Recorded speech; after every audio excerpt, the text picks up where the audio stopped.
నమస్తే రమగారు. నమస్తే జయ. రమగారు, మనం విక్రమ బేతాళ కథలు ఒరిజినల్ సిరీస్ చెప్పుకుంటున్నాం. ఈ రోజు ఏం చెప్తున్నారు? పట్టువదలని విక్రమార్కుడు మళ్ళీ వెనక్కి నడిచాడు, చెట్టెక్కాడు, కళేబరాన్ని భుజం మీద వేసుకున్నాడు. కళేబరంతో పాటు ఆవహించి ఉన్న భేతాళుడు కూడా విక్రమార్కుడు వెనకాలే వచ్చేసాడు. రాజుని చెప్పాడు, ఒక కొత్త కథ చెప్తాను, నీకు మార్గాయాసం తెలియకుండా ఓ కథ చెప్తాను, చివరి ప్రశ్నకి సమాధానం చెప్పాలి. ఎలా? సరే, ఏం చెప్పాడు? పూర్వం అట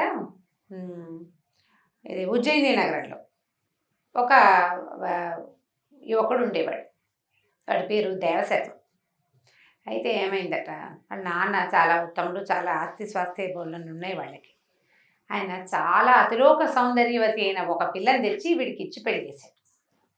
హరిశర్మ, దేవశర్మ గారి కొడుకు హరిశర్మ. హరిశర్మ మన కథకి హీరో. ఈ హరిశర్మకి ఎంత అందమైన పిల్లని తెచ్చి పెళ్లి చేశాడో ఆయన. అసలు మామూలు సౌందర్యం కాదట. ఇక భార్యాలోలత్వంగానే ఉండేవాడు అతను. ఆ పెళ్ళాన్ని వదిలిపెట్టకుండా, ఆమె అందాన్ని పట్టలేక. పరమాద్భుత సౌందర్యవతి. ఒకనాడు ఈ వివాహమైన కొంతకాలానికి మేడ మీద ఒక ఎండాకాలంలో భార్యాభర్త ఇద్దరు పైన మేడ మీద 2-3 ఫ్లోర్ల పైన చక్కగా వెన్నెల పాన్ వేసుకుని హాయిగా పడుకుని ఉండగా ఒక మదనవేగుడు అనే ఒక గంధర్వుడు ఆ దారిని ఆకాశ మార్గంలో వెళ్తూ ఈ మహాద్భుత సౌందర్యవతిగా ఉన్నటువంటి ఈవిడ్ని ఎత్తుకెళ్ళిపోయాడు, తీసుకెళ్ళిపోయాడు. ఈయన చూస్తూనే ఉన్నాడు. ఇక భార్య కోసం అలమటించిపోయాడు అతను. ఎంత ఏడ్చాడో, నా భార్యో అని. ఇక్కడ స్నానం చేసేది, ఇక్కడ పడుకునేది, ఇక్కడ నుంచునేది, ఇక్కడ తలుదుకునేది, ఇక్కడ పువ్వులు పెట్టుకుంటే మా ఆవిడ అంత బాగుండేది, ఇంత బాగుండేది, అట్లా అలా తలుచుకుని ఎంత పిచ్చుకుపోయేవాడు.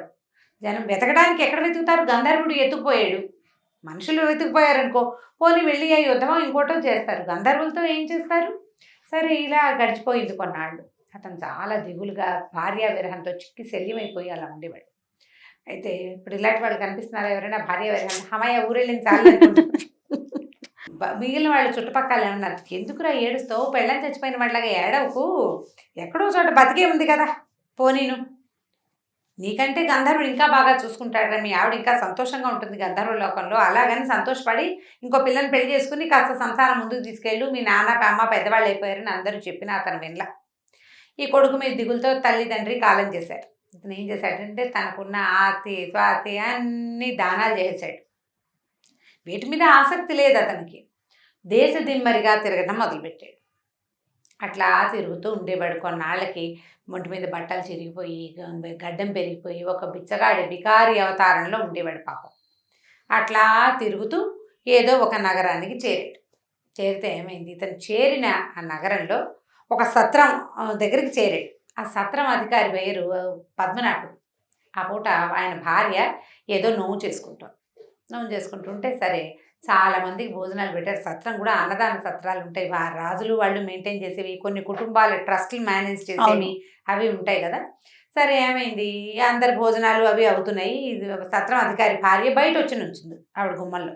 సత్రము ఉంది, ఇల్లు ఉంది, పక్కనే ఉన్నాయి అన్నమాట. బయటకు వచ్చి నుంచుని చూస్తే ఈ బికారిగా దీనంగా ఉన్న అతను అరుగు మీద వచ్చి కూర్చున్నాడు ఈ హరిశర్మ.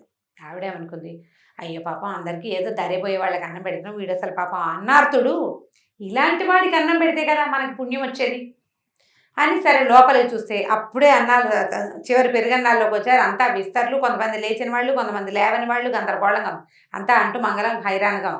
ఆవిడేమనుకుంది, సరే గబగబా లోపలికి వెళ్ళి ఓ విస్తర్ నిండా చక్కగా పాయసం పెట్టి దాన్ని ధారాళంగా నెయ్యేసి పట్టుకొచ్చి ఈయనకి చేతిలో పెట్టింది.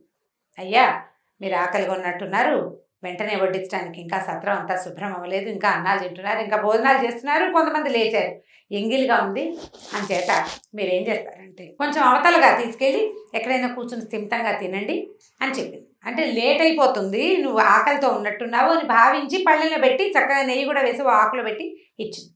ఈయనది పుచ్చుకున్నాడు. సరే, ఎవరైనా అయాచితంగా అన్నం పెడితే తినద్దు, అన్నం తినాలి, అన్నాన్ని గౌరవించాలి. ఈ అన్నం పుచ్చుకుని వెళ్ళాడు. అక్కడ ఏదో ఒక దిగుడు బావి ఉంది. ఈ అన్నాన్ని ఆ గట్టు మీద పెట్టి దిగుడు బావిలోకి దిగాడు. కాళ్ళు చేతులు కట్టుకున్నాడు, మొహం మీద కాసిన నీళ్ళు చల్లుకున్నాడు, కాసిన మంచినీళ్ళు తాగాడు, లేచి పైకి వచ్చేసి పాయసం తిందాం అనుకున్నాడు. ఆవిడ ఏం చేసింది, ఆకులో పాయసం పెట్టింది, పైన నెయ్యేసింది. ఇంతలో ఒక విచిత్రం జరిగిందట. ఏం జరిగింది, ఆ సమీపంగా ఉన్న చుట్టుపక్కల ఉన్న చెట్లలోంచి ఒక తాచుపాముని ఒక గద్ద ముక్కును గరుచుకుంది. పైనుంచి వెళ్తుంది గద్ద, కింద పాము కనపడింది. ఏం చేసింది? ముక్కును గరుచుకోవడం కాదు, గోళ్ళతోటి పట్టి లేపింది తను తినడానికి. పాము విలవిల్లాడుతూ ఏం చేసింది? ఈ గద్ద తాలూకు కాళ్ళని చుట్టేసింది. గద్ద ఎగిరిపోతుంది, పాము దాని కాళ్ళని పట్టుకుని వేళ్లాడుతుంది. అయితే ఈ తన్నుకులాడుతున్నప్పుడు పాము కూరల్లోంచి విషం జారి ఆకాశం నుంచి భూమి మీదకి పడింది. ఆ పడ్డం ఎక్కడ పడింది? ఈయన పాయసంతో ఉన్న ఆకు పెట్టాడా, ఆ పాయసం మీద పడింది. పాము సర్పం తాలూకు విషం డైరెక్ట్గా. ఈయనకేం తెలుసు? ఈ పైన అన్నం నెయ్యి వేసింది కదా, చేయి కడుకు వచ్చాడు, ఒకసారి అంతా కలిసాడు, నెయ్యి ఉంది కదా, తినేసాడు. తినేస్తే ఒక 5 నిమిషాల్లో తెలిసిపోయింది అతనికి. లోపలికి ఏదో వెళ్ళకూడని పదార్థం వెళ్ళిపోయింది. కడుపులో నొప్పి, గొంతులో మంట, విలవిల్లాడిపోతున్నాడు, తణుకులాడిపోతున్నాడు ప్రాణం కోసం. అతనికి ఏం అర్థమైందంటే తను తిన్న ఆహారంలో విషం ఉంది అని అర్థమైంది. అట్లాగే ఎలాగో పడుతూ లేస్తూ ఆ సత్రం వాకిట్లోకి వెళ్ళి పడిపోయాడు. లోపల నుంచి వాళ్ళు పరిగెత్తుకొచ్చారు, ఆ పద్మనాభుడు భార్య. ఆయన ఏమైందంటే, అమ్మ మీరు పెట్టిన అన్నంలో విషం ఉందమ్మా, నేను చచ్చిపోతున్నాను, నాకు లోపల ఏదో అయిపోతుంది అన్నాడు. తన్నుకులాడిపోయాడు, మామూలుగా కాదు. ఇంకా ఒక 5-10 నిమిషాలు ఈలోపైంది. పద్మనాభుడు కంగారు పడి, ఇప్పుడు మనం 108కి ఫోన్ చేస్తాం, వైద్యుడి కోసం కబురు చేశాడు. అటు ఇటు గాబరాగా పరిగెత్తారు. విషం పెట్టడం ఏమిటి? పైగా ఈవిడ ఇట్లా ఎందుకు పెట్టింది? అందరికి లోపల సత్రంలో పెడతారు, వీడికి ఒక్కడికి ఆకులో పెట్టి ఎందుకు ఇచ్చింది అని చుట్టుపక్కల జనాలంతా నానా మాటలు మాట్లాడేసుకుంటారు కదా, రకరకాల మాటలు జరిగిపోతున్నాయి. సరే, ఇంకొక నిమిషంలో వైద్యుడు వస్తాడనగా ఈ హరిశర్మ కాస్త ప్రాణం వదిలిపెట్టేశాడు. అయ్యో, చచ్చిపోయాడు.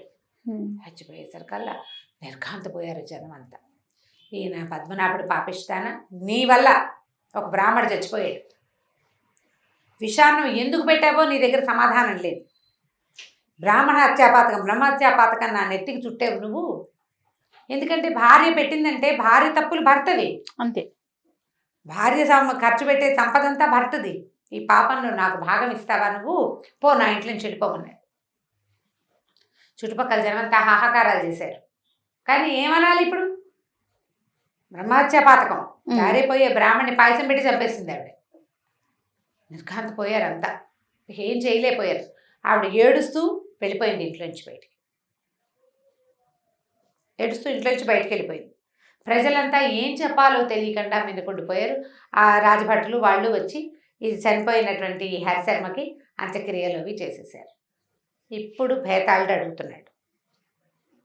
కథ చిన్నది, దీని మీద డిస్కస్ చేద్దాం మనం కొంచెం. రాజా, ఈ పాపం ఎవరిది? పద్మనాభుడి భార్యదా, గరుడ పక్షిదా, పాముదా? ఈ ముగ్గురులో ఎవరిది ఈ పాపం? పద్మనాభుడి భార్య అతనికి పాయసం ఇచ్చి అక్కడికి పంపకుండా ఉంటే సరిపోయేది.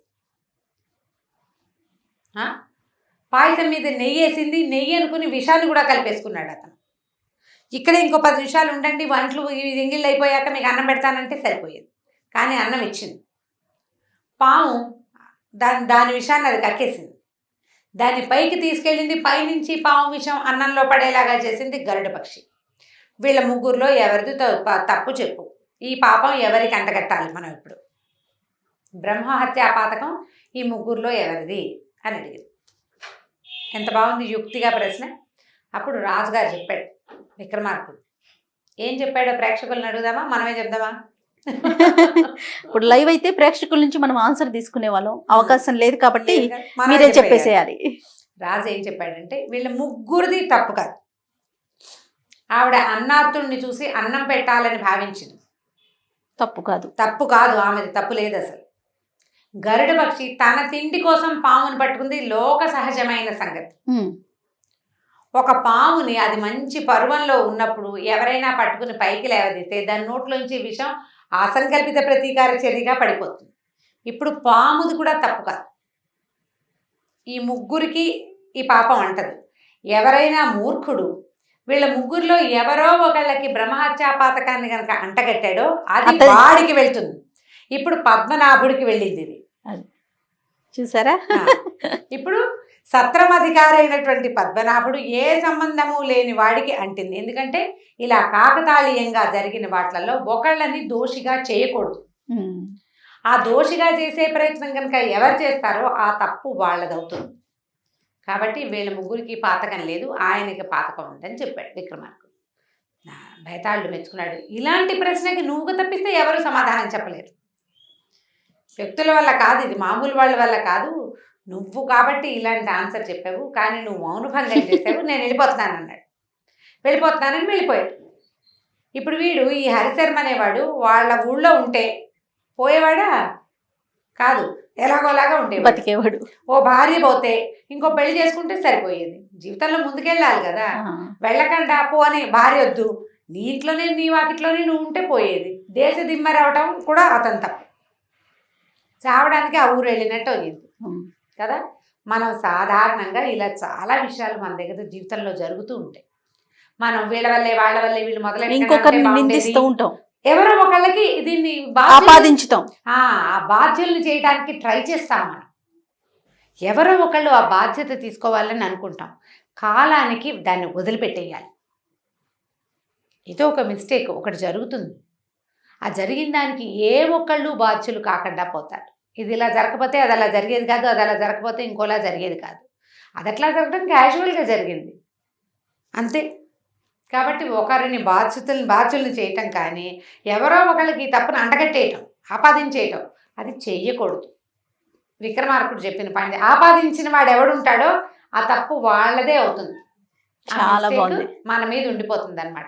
కాబట్టి ఎప్పుడైనా ఇలాంటి దుస్సంఘటనలు జరిగినప్పుడు తప్పెవరిది అనేది కొంచెం కూలంకషంగా ఆలోచించిన నింద వేయకూడదు అన్నమాట. చాలా బాగుంది రమ్మగారు, రైట్ నమస్తే. నమస్తే.